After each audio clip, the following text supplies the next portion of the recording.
हमारे कुल देवताओं की जो यह यात्रा है, अब वह यात्रा घर घर तक लोगों तक पहुंचने लगी है और लोग हमारी इस यात्रा से जुड़ने भी लगे हैं। जो लोग जुड़ गए हैं उनके लिए मेरा हृदय से बहुत बहुत आभार, और जो लोग आगे जुड़ेंगे उन लोगों के लिए भी बहुत बहुत स्वागत है। आप लोग जुड़िए। यदि आप लोग जुड़ते हैं अपने ही कुल देवताओं की इस यात्रा से, तो आप लोग ये मान लीजिए कि आप लोगों का आने वाला भविष्य जो अभी तक जगा ही नहीं था, अवश्य जगेगा। परंतु आप लोगों को इस यात्रा में स्वयं जुड़ना होगा। हमारी इस यात्रा में बहुत सारे ऐसे मित्र होंगे जो हमारी इस यात्रा को ऊंचे ऊंचे आयामों तक ले जाएंगे, और अभी भी हमारे बहुत से ऐसे मित्र हैं जो अपनी अपनी कला के माध्यम से लोगों को उनके कुल देवताओं से जोड़ रहे हैं। अब यहां पर उनका नाम क्या ही लूं, क्योंकि उनकी संख्या बहुत है। पूरे भारतवर्ष में ऐसे हमारे मित्र बहुत हैं जो अपने लोगों को उनके कुल देवताओं से जोड़ रहे हैं। मैं उन सभी का हृदय से आभार व्यक्त करता हूं। वे लोग ऐसा करते रहें, कुल देवता पर अपनी दृष्टि बनाए रखें। किसी ना किसी तरह, किसी ना किसी रूप में आकर उनकी सहायता अवश्य करेंगे, और उनके कुल देवताओं को और उन सभी मित्रों को मैं पुनः हृदय से आभार व्यक्त करता हूं। और हमारे जो कुल देवता हैं वे बड़े ही दिव्यमय हैं, विलक्षण विलक्षण शक्तियों के स्वामी हैं। हमको अद्भुत क्षमताएं देने में वे लोग हमारी मदद करते हैं, परंतु हमें उनका विश्वास करना होगा। हम लोग विश्वास करते ही नहीं। हम अलग अलग तरह के देवता जो हैं उनके पीछे पड़े रहते हैं, और जब वे देवता हमारी सहायता नहीं कर पाते, तब हम कहते हैं कि ये देवता होंगे कि नहीं, और हमारा मन व्यथित होता है। तब हम लोग धर्म को छोड़कर अन्य दूसरे धर्म विरोधी जो काम है वो करने लग जाते हैं। वे देवता हमारी सहायता तो कर रहे होते हैं, परंतु पूर्णता से नहीं कर पाते। इसको ऐसे समझिए कि मान लीजिए हमारे घर में हमारे बड़े बुजुर्ग हैं, हमारे पिता हैं, हम उनको नहीं मानते, परंतु हम लोग अपने मोहल्ले के एक काल्पनिक चाचा हैं, एक काल्पनिक ताऊ हैं, एक काल्पनिक हमारे मित्र हैं। काल्पनिक से मेरा मतलब हमारे सगे नहीं है, मोहल्ले के हैं। उन लोगों से प्रेम करना अच्छा है। जब कभी हम अपने माता पिता की नहीं सुन रहे होते, उनकी सुन रहे होते हैं, तो वे भी अपने घर वालों से कहते हैं कि देखो वो जो बच्चा हमारे घर में आता है वे अपने माता पिता की तो सुनता ही नहीं है। पता नहीं किस लालच से हमारे पास आता है और हमारी बातें मानता है। जरा उस पर नजर बनाए रखना, कहीं घर का कुछ गड़बड़ ना कर दे। ऐसा ही कुछ होता है। यदि आप वास्तविक जीवन में जीने की इच्छा रखते हैं तो आप मेरी बात जरूर मानेंगे। ऐसा ही होता है वास्तविक जीवन में। तो वे लोग तो देवता हैं, यदि हम अपने घर के मुखिया, अपने पिता स्वरूपी अपने कुलदेवता को नहीं मानते और अन्य देवताओं के पीछे पड़े रहते हैं, कभी यहां कभी वहां, किसी ने कहा वहां चले जाओ, किसी ने कहा वहां चले जाओ, परेशान हो हमारे साथ चलो, फिर क्या होता है? 10 जगह होके आते हैं, हमारी परेशानी तो खत्म ही नहीं होती और हम लोग ये कहने लगते हैं कि ये देवता वेवता कुछ होते नहीं हैं, खाली हमको उल्लू बनाते हैं लोग। तो इस तरह का आप लोग मत कीजिए। ये क्या प्रश्न हुआ? ये क्या प्रश्न हुआ, मुझसे पूछते हैं।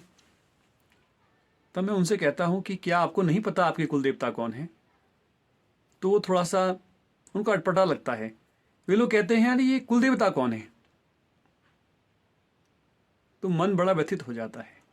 बच्चे तो बड़े भी नहीं बता पाते। अपनी इस यात्रा के दौरान जब कभी मैं आप लोगों से मिलूंगा तो अवश्य पूछूंगा कि भैया आपके कुल देवता कौन है, याद रखिएगा आप। फिर क्या होता है? वे लोग नहीं बता पाते, बस फिर मुझसे पूछते हैं ये कुल देवता कौन होते हैं? हमने तो वाली देवता के बारे में सुना है, हमने तो उनके बारे में सुना है। फिर उनको बैठा के मैं समझाता हूं कि आपके कुल देवता वो होते हैं। तब उनको समझ में आता है, बोलते अच्छा वे कुल देवता होते हैं, अच्छा ठीक है। बस अब हमारे जो कुल देवताओं की ये यात्रा है ये आगे की ओर बढ़ रही है। इसी यात्रा के आगे के क्रम में कल एक दिव्यमय क्षण साल में एक बार ही आता है, जिसको हम लोग बसंत पंचमी के नाम से भी जानते हैं और माता सरस्वती जो वाग देवी हैं उनके विशेष दिन के लिए भी जानते हैं। यदि आप लोग ये काम करते हैं जो मैं अब आपको आगे बताने जा रहा हूं, तो आप लोगों को आपके कुल देवताओं का, माता सरस्वती का पूर्ण आशीर्वाद प्राप्त होता ही है। कभी कभी जब मैं बच्चों के मुरझाए हुए चेहरे देखता हूं तो बस शब्द ही नहीं होते कहने के लिए, क्योंकि ये जो बसंत का समय है, यदि आप प्रकृति को देखेंगे तो वृक्षों के पत्ते झड़ते हुए नए पत्ते आ रहे होते हैं। ऐसा आप लोगों ने देखा ही होगा, क्योंकि ये समय जो है कुछ नया करने का है। नई बाइक खरीदने का नहीं, नया मोबाइल खरीदने का नहीं, नया मकान भी खरीदने का नहीं, नए पैसे कमाने का भी नहीं।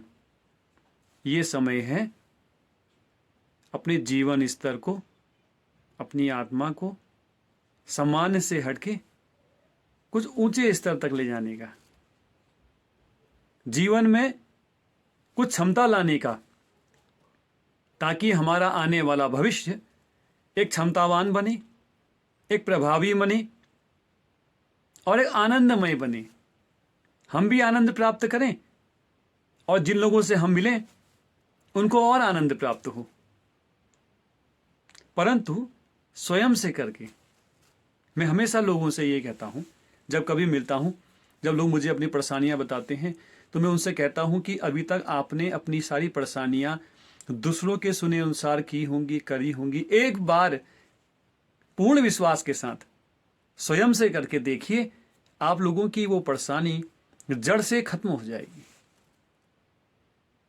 तो इस बार की जो ये बसंत पंचमी है उसमें कुछ विशेष करना है। विशेष यह करना है कि हमारे जो छोटे बच्चे हैं, बच्चे चाहे कितने भी बड़े क्यों ना हो, अपने माता पिता के लिए छोटे ही रहते हैं। उनको इस दिव्यमय क्षणों में कुछ विशेष उपहार देना है। हो सकता है आप लोगों ने अपने जीवन के 40 बसंत देख दिए हों। क्या आपके पिता ने आपको ये उपहार दिया? क्या उनके पिता ने ये विशेष उपहार दिया है? यदि दिया है तो बहुत अच्छा। यदि नहीं दे पाए, आप चूक गए, तो अपने घर के बच्चों को इस बार की बसंत पंचमी में ये विशेष उपहार जरूर दीजिएगा, क्योंकि किसी भी देश की जो प्रगति है वहां के बच्चों पर निर्भर करती है। यदि आज हमारे बच्चे ऊर्जावान हुए, क्षमतावान हुए, बुद्धि वाले हुए, तो आने वाला जो समय होगा वे हमारे भारत को फिर से एक बार विश्व गुरु होने से नहीं रोक सकता, परंतु उसके लिए स्वयं मेहनत करनी होगी। आइए मैं आपको एक ऐसा प्रयोग बताता हूं, स्वयं करके देखना है, बच्चों से करवाना है, घर के सभी लोगों को करना है।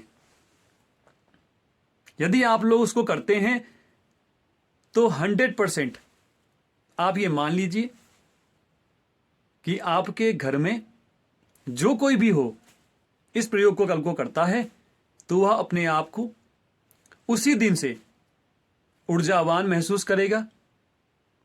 परंतु नियम यह है कि आप लोगों को वो स्वयं से करके देखना होगा, क्योंकि मैं हमेशा किताबों की बातें नहीं कहता।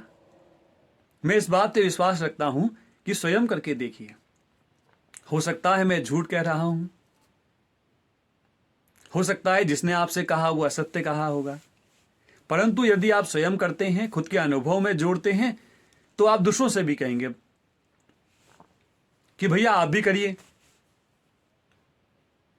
अब वो प्रयोग क्या है, गौर से सुनिएगा। यदि घर में आपके कुलदेवता का मंदिर है तो बहुत अच्छा, यदि नहीं है तो घबराइए नहीं। आप अपने घर पे जो भी मंदिर है उस मंदिर पे आप लोग 4 मट्टी के दिए ले लीजिए। 4 मट्टी के दियों में आप घी भर दीजिए। 4 ही दिए क्यों? 4 दिए जो हैं हमारे 4 वेदों के प्रतीक हैं, और 4 दिए हमारी 4 दिशाओं के। अब आप उन चारों दियों को जब जलाएंगे तो सबसे पहला दीपक अपने कुलदेवता के नाम से जलाएं।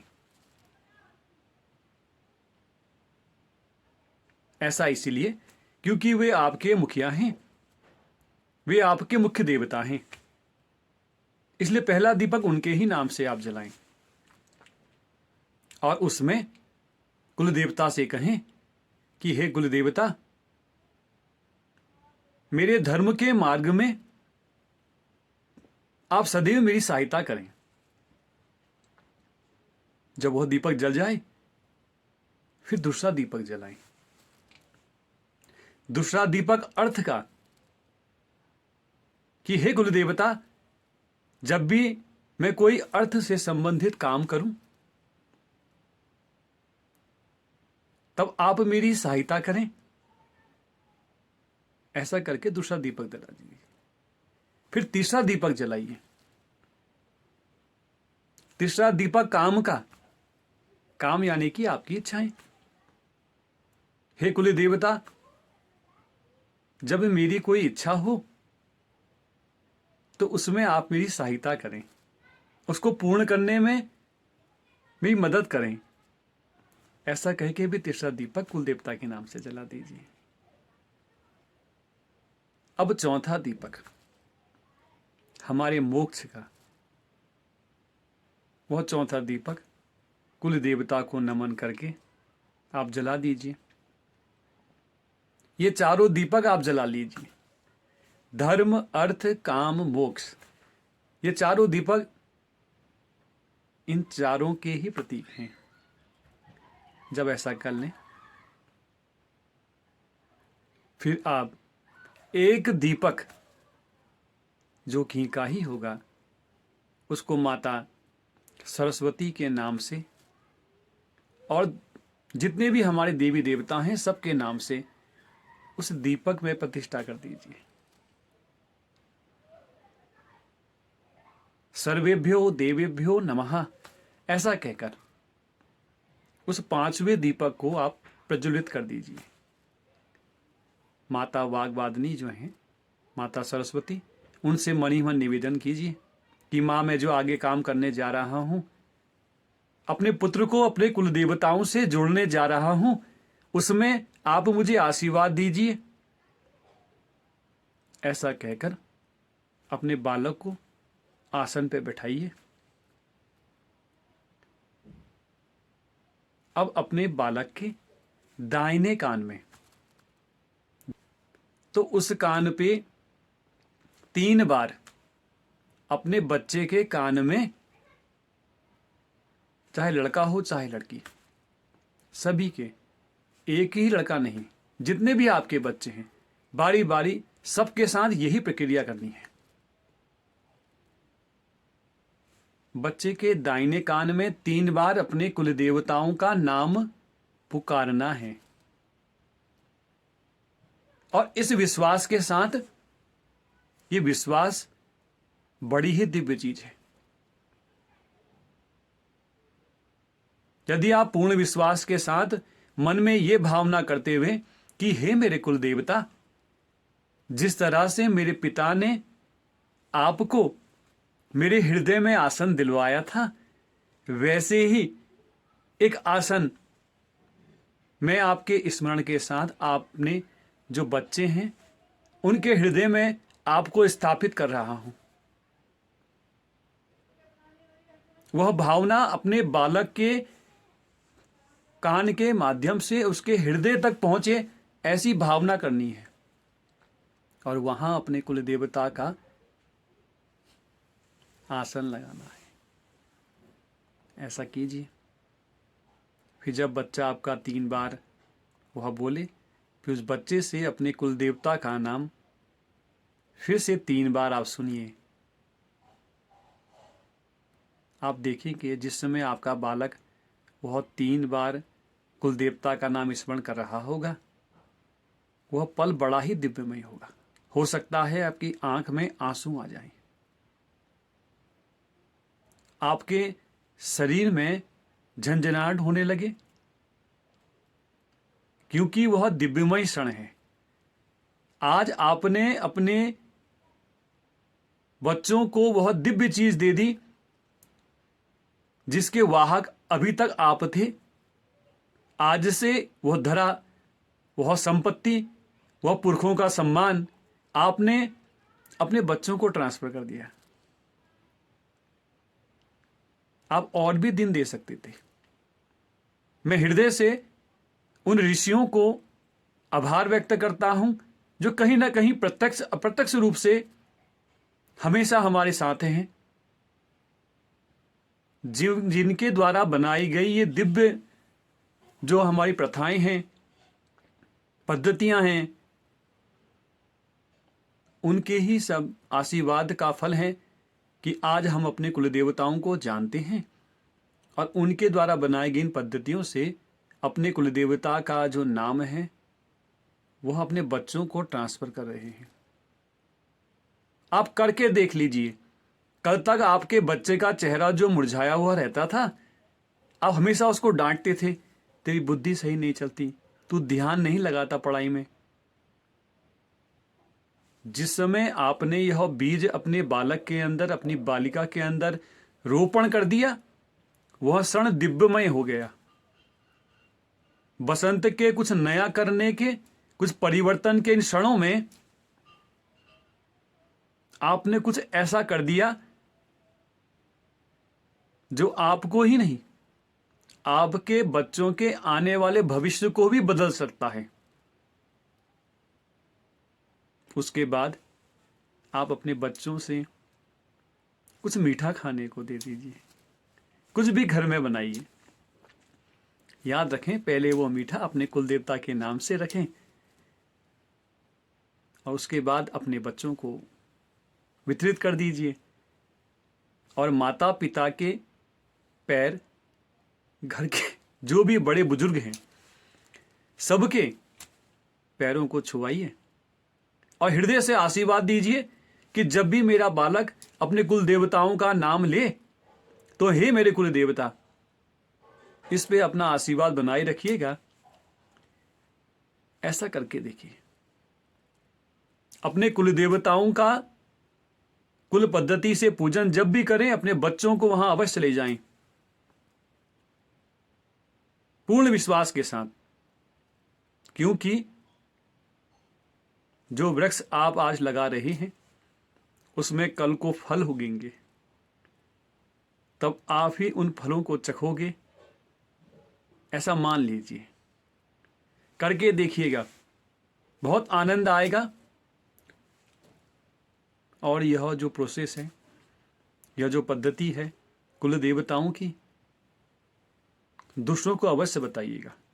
यदि आप दूसरों को कुछ आनंद दे सकते हैं तो आप लोगों को और आनंद की प्राप्ति होगी। आपके कुल देवताओं का जो आशीर्वाद है आप लोगों पर बना रहे। इसी शुभकामनाओं के साथ हम फिर मिलेंगे